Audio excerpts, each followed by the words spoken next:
नमस्कार। आज बात करते हैं एक ऐसे महान संत की जिनकी शिक्षाएं सदियों बाद भी लाखों लोगों को रास्ता दिखा रही हैं। सिख धर्म के संस्थापक गुरु नानक देव जी। उनकी कहानी सिर्फ इतिहास का एक पन्ना नहीं है, बल्कि ये एक गहरी रूहानी खोज और उस ज्ञान की यात्रा है जो सरहदों और वक्त से परे है। तो इस सफर को शुरू करते हैं एक सवाल के साथ, एक बहुत ही बुनियादी सवाल जो शायद हम सबके मन में कभी ना कभी आता है। आखिर इस जिंदगी का सबसे सच्चा, सबसे कीमती सौदा क्या है? यही सवाल गुरु नानक देव जी के पूरे दर्शन का केंद्र है और यही हमें उनकी कहानी को समझने में मदद करेगा। कहानी की शुरुआत होती है साल 1469 से। जगह थी तलवंडी गांव, जिसे आज हम पाकिस्तान में ननकाना साहिब के नाम से जानते हैं। यहीं मेहता कालू जी और माता तृप्ता जी के घर एक ऐसे बच्चे ने जन्म लिया जिसे दुनिया ने आगे चलकर गुरु नानक के नाम से जाना। कहते हैं बचपन से ही उनका स्वभाव ना बाकी बच्चों से एकदम अलग था। जहां दूसरे बच्चे खेल कूद में मस्त रहते थे, वहीं नानक देव जी बिल्कुल शांत, अक्सर गहरी सोच में डूबे रहते थे। अध्यात्म की तरफ उनका झुकाव बहुत छोटी उम्र में ही साफ दिखने लगा था। और जरा सोचिए, सिर्फ 5 साल की उम्र में उन्होंने अपने पिता से एक ऐसा सवाल पूछ लिया जो बड़े बड़ों को सोचने पर मजबूर कर दे। ये कोई बच्चों वाली जिज्ञासा नहीं थी, बल्कि ये उस परम सत्य की खोज की शुरुआत थी जो उन्होंने जिंदगी भर जारी रखी। चलिए अब उनके जीवन के एक बहुत ही मशहूर किस्से की तरफ चलते हैं। ये किस्सा व्यापार और करुणा पर उनके नजरिए को बड़ी खूबसूरती से हमारे सामने रखता है। इसे सच्चे सौदे की कहानी के नाम से जाना जाता है। तो हुआ यूं कि एक दिन उनके पिता ने उन्हें 20 रुपए दिए और कहा, जाओ कोई बढ़िया सा सौदा करके आओ जिससे अच्छा मुनाफा हो। और एक बात ध्यान में रखनी होगी, उस जमाने में 20 रुपए बहुत बड़ी रकम हुआ करती थी। लेकिन रास्ते में उन्हें कुछ ऐसा दिखा जिसने सब कुछ बदल दिया। उन्होंने देखा कि कुछ साधु हैं जो कई दिनों से भूखे प्यासे हैं। बस यहीं से उनकी यात्रा का मकसद ही बदल गया। और जानते हैं उन्होंने क्या किया? उन्होंने मुनाफे का सौदा नहीं किया, उन्होंने इंसानियत का सौदा किया। वो सारे के सारे 20 रुपए उन्होंने उन भूखे साधुओं को खाना खिलाने में लगा दिए।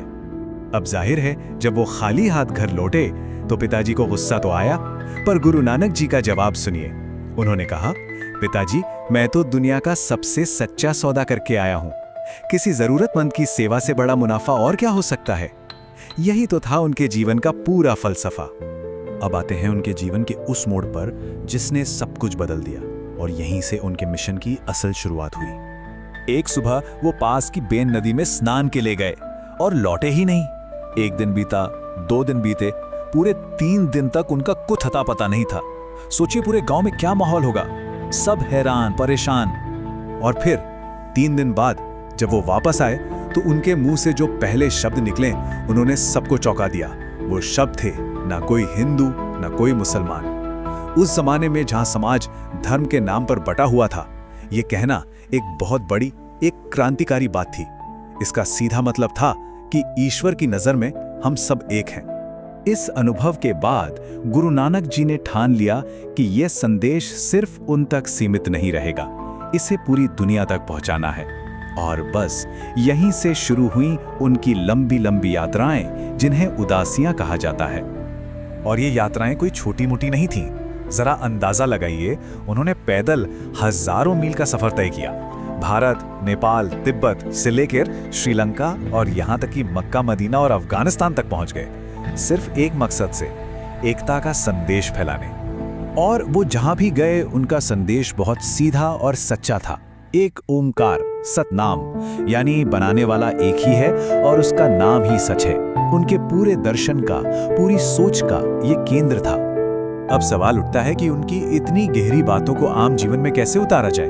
तो इसके लिए गुरु नानक जी ने बहुत ही सरल 3 सिद्धांत दिए। इन्हें जीवन के 3 स्तंभ भी कहते हैं। और ये तीनों बातें ना बहुत ही प्रैक्टिकल हैं। देखिए, पहला है नाम जपना, यानी अपने हर काम में उस एक ईश्वर को याद रखना। दूसरा, किरित करनी, मतलब मेहनत और ईमानदारी से अपनी रोजी रोटी कमाना। और तीसरा, वंड छकना, यानी जो भी कमाया है उसे अकेले नहीं खाना, दूसरों के साथ, जरूरतमंदों के साथ बांट कर खाना। कितना खूबसूरत बैलेंस है आध्यात्म और रोजमर्रा की जिंदगी का। तो अब बात करते हैं उनके जीवन के आखिरी दौर की और उस विरासत की जो वो पीछे छोड़ गए। एक ऐसी विरासत जो आज भी जिंदा है और लाखों लोगों को प्रेरणा देती है। वो चाहते थे कि उनका ये मिशन, ये संदेश उनके बाद भी चलता रहे। तो उन्होंने क्या किया? उन्होंने अपने किसी परिवार वाले को नहीं, बल्कि अपने सबसे काबिल शिष्य भाई लहणा को अपना उत्तराधिकारी चुना और उन्हें नाम दिया गुरु अंगद। यहीं से गुरु परंपरा की शुरुआत हुई। उनका एक अमर वचन है जो उनकी पूरी सोच का निचोड़ है। ये एक बहुत ही सीधी लेकिन गहरी सच्चाई है जो हर तरह की सीमाओं से परे है। और उनकी एक और बहुत ताकतवर सीख है कि ईश्वर को ढूंढने के लिए किसी खास जगह जाने की जरूरत नहीं है। वो किसी मंदिर या मस्जिद में कैद नहीं है, वो तो हर इंसान के दिल में बसता है। और यहीं आकर हम वापस उसी सवाल पर पहुंच जाते हैं जहां से हमने ये सफर शुरू किया था। आज के इस दौर में जब दुनिया में इतनी नफरत है, इतना बंटवारा है, तब गुरु नानक देव जी का ये सदियों पुराना संदेश, एकता का, निस्वार्थ सेवा का और हर दिल में ईश्वर को देखने का संदेश, ये आज कितना जरूरी हो गया है ना? ये एक ऐसा सवाल है जिस पर हम सबको सोचने की जरूरत है।